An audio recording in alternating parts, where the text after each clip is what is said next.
بسم اللہ الرحمن الرحیم۔ حضرت عبداللہ بن عمر رضی اللہ تعالیٰ عنہ روایت کرتے ہیں کہ ایک دن حضور اقدس صلی اللہ علیہ وسلم نے میرے کندھوں پر ہاتھ رکھا۔ کندھوں پر ہاتھ رکھنا بڑی شفقت، بڑی محبت، بڑے پیار کا انداز ہے۔ اور اس کے بعد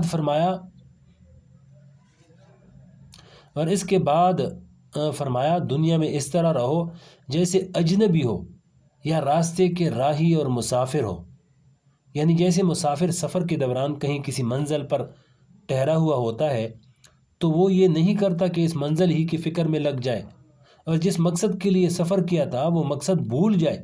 فرض کیجئے کہ ایک شخص یہاں سے لاہور کسی کام کے لیے گیا، اب جس مقصد کے لیے لاہور آیا تھا وہ کام تو بھول گیا اور اس فکر میں لگ گیا کہ یہاں اپنے لیے مکان بنا لو اور یہاں اسباب عیش و عشرت جمع کر لوں۔ اس شخص سے زیادہ احمق کون ہوگا؟ حضرت امام غزالی رحمۃ اللہ علیہ ایک مثال بیان فرماتے ہیں کہ ایک جہاز کہیں جا رہا تھا اور وہ پورا جہاز مسافروں سے بھرا ہوا تھا۔ راستے میں ایک جزیرہ آیا تو جہاز کے کپتان نے اس جزیرہ پر جہاز کو روک دیا تاکہ آگے کے سفر کے لیے کچھ راشن اور ضرورت کا سامان لے لیا جائے۔ اور اس کپتان نے اعلان کر دیا کہ ہمیں چونکہ چند گھنٹوں کے لیے اس جزیرے پر ٹھہرنا ہے، لہذا اگر کوئی مسافر اس جزیرے پر اترنا چاہے تو اتر سکتا ہے، ہماری طرف سے اجازت ہے۔ چنانچہ جہاز پر جتنے لوگ سوار تھے سب کے سب اتر کر جزیرے کی سیر کے لیے چلے گئے۔ جزیرہ بڑا شاندار اور خوشنما تھا۔ اس میں بہت خوبصورت قدرتی مناظر تھے، چاروں طرف قدرتی مناظر کا حسن و جمال بکھرا ہوا تھا۔ لوگ ان خوبصورت مناظر سے بہت محظوظ ہو رہے تھے، یہاں تک کہ جہاز کی روانگی کا وقت قریب آ گیا تو کچھ لوگوں نے سوچا کہ اب واپس چلنا چاہیے، روانگی کا وقت آ رہا ہے۔ چنانچہ وہ لوگ جہاز میں واپس آ گئے اور جہاز کی عمدہ اور اعلیٰ اور آرام دہ جگہوں پر قبضہ کر کے بیٹھ گئے۔ دوسرے کچھ لوگوں نے سوچا کہ یہ جزیرہ تو بہت خوبصورت اور بہت خوشنما ہے، ہم تھوڑی دیر اور اس جزیرے میں رہیں گے اور لطف اندوز ہوں گے۔ چنانچہ تھوڑی دیر اور گھومنے کے بعد خیال آیا کہ کہیں جہاز روانہ نہ ہو جائے، اور جہاز کی طرف دوڑے ہوئے آئے۔ یہاں آ کر دیکھا کہ جہاز کی اچھی اور عمدہ جگہوں پر قبضہ ہو چکا ہے۔ چنانچہ ان کو بیٹھنے کے لیے خراب اور گھٹیا جگہ مل گئی اور وہ وہیں بیٹھ گئے اور یہ سوچا کہ کم از کم جہاز پر تو سوار ہو گئے۔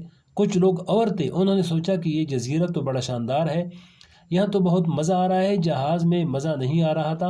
چنانچہ وہ اس جزیرے پر رک گئے اور ان خوبصورت قدرتی مناظر میں اتنے بدمست ہوئے کہ ان کو واپسی کا خیال بھی بھول گیا۔ اتنے میں جہاز روانہ ہو گیا اور وہ لوگ اس میں سوار نہ ہو سکے۔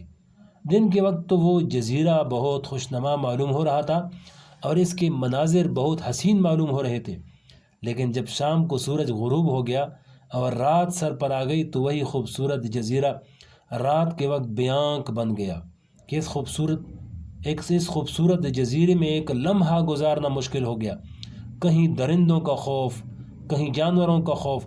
اب بتائیے وہ قوم جو جزیرے کے حسن و جمال میں اتنی مہو ہو گئی کہ جو جہاز جا رہا تھا اس کو چھوڑ دیا، وہ قوم کتنی احمق اور بے وقوف ہے۔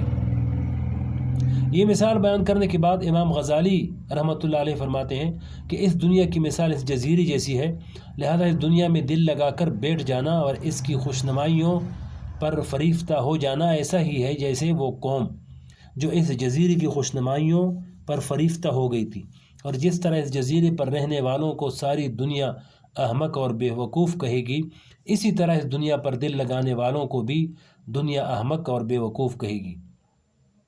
اس لیے حضور پاک علیہ السلام نے فرمایا کہ دنیا میں اس طرح رہو جیسے ایک مسافر ہوتا ہے اور جیسے ایک اجنبی آدمی رہتا ہے، اس لیے کہ یہ دنیا سفر کی ایک منزل ہے، خدا جانے اصل وطن کی طرف روانگی کا وقت کب آ جائے۔ ایک حدیث میں حضور پاک علیہ السلام نے ارشاد فرمایا، الدنیا دار من لا دار لہ ولہا یجمع من لا عقل لہ۔ فرمایا کہ یہ دنیا اس شخص کا گھر ہے جس کا آخرت میں کوئی گھر نہ ہو، اور اس کے لیے وہ شخص جمع کرتا ہے جس کے پاس عقل نہ ہو۔ یعنی کیا تم اس دنیا کو اپنا گھر سمجھتے ہو؟ حالانکہ یہ دیکھو کہ انسان کا اپنا گھر کون سا ہوتا ہے۔ انسان کا اپنا گھر وہ ہوتا ہے جس میں انسان کو مکمل اقتدار حاصل ہو، اس کے قبضے میں ہو، اس کی ملکیت میں ہو، جس وقت تک چاہے وہ اس میں رہے، اور اس میں داخل ہونے سے کوئی نہ روک سکے اور اس کو اس میں سے کوئی باہر نہ نکال سکے، وہ حقیقت میں اپنا گھر ہوتا ہے۔ یہی وجہ ہے کہ آپ کسی دوسرے شخص کے گھر میں داخل ہو کر یہ نہیں کہہ سکتے کہ یہ میرا گھر ہے، اس لیے کہ دوسرے کے گھر پر اقتدار حاصل نہیں، اور اپنا گھر وہ ہے جس پر اقتدار حاصل ہو۔ اب آپ سوچئے کہ اس دنیا کے گھر پر کس قسم کا اقتدار آپ کو حاصل ہے۔ آپ کے اقتدار کا یہ حال ہے کہ جس دن آنکھ بند ہوئی، اس دن سارے گھر والے مل کر آپ کو قبر کے گڑھے میں پھینک کر آ جائیں گے۔ اب اس گھر سے آپ کا کوئی تعلق نہیں، وہ گھر کسی بھی وقت آپ سے چھین جائے گا، اور یہ مال و دولت بھی کسی وقت آپ سے چھین جائے گا۔ لہذا جس گھر پر اتنا اقتدار بھی آپ کو حاصل نہیں، اس کو آپ اپنا گھر کیسے سمجھتے ہو؟ اس لیے حضور پاک علیہ السلام نے فرمایا کہ دنیا اس شخص کا گھر ہے جس کا آخرت میں کوئی گھر نہ ہو، یعنی جس کو آخرت کا وہ گھر ملنے والا نہیں ہے، جو ہمیشہ رہنے والا ہے، جس پر ہمیشہ قبضہ رہے گا، وہ گھر کبھی ہاتھ سے نکلنے والا نہیں۔ لہذا آخرت میں جس کا گھر نہ ہو، وہ اس دنیا کو اپنا گھر بنائے۔ پھر آگے دوسرا جملہ ارشاد فرمایا، یہ فرمایا کہ دنیا کو دل و دماغ پر حاوی نہ ہونے دو۔ یہ اگلی ویڈیو انشاءاللہ اس کو سنائیں گے۔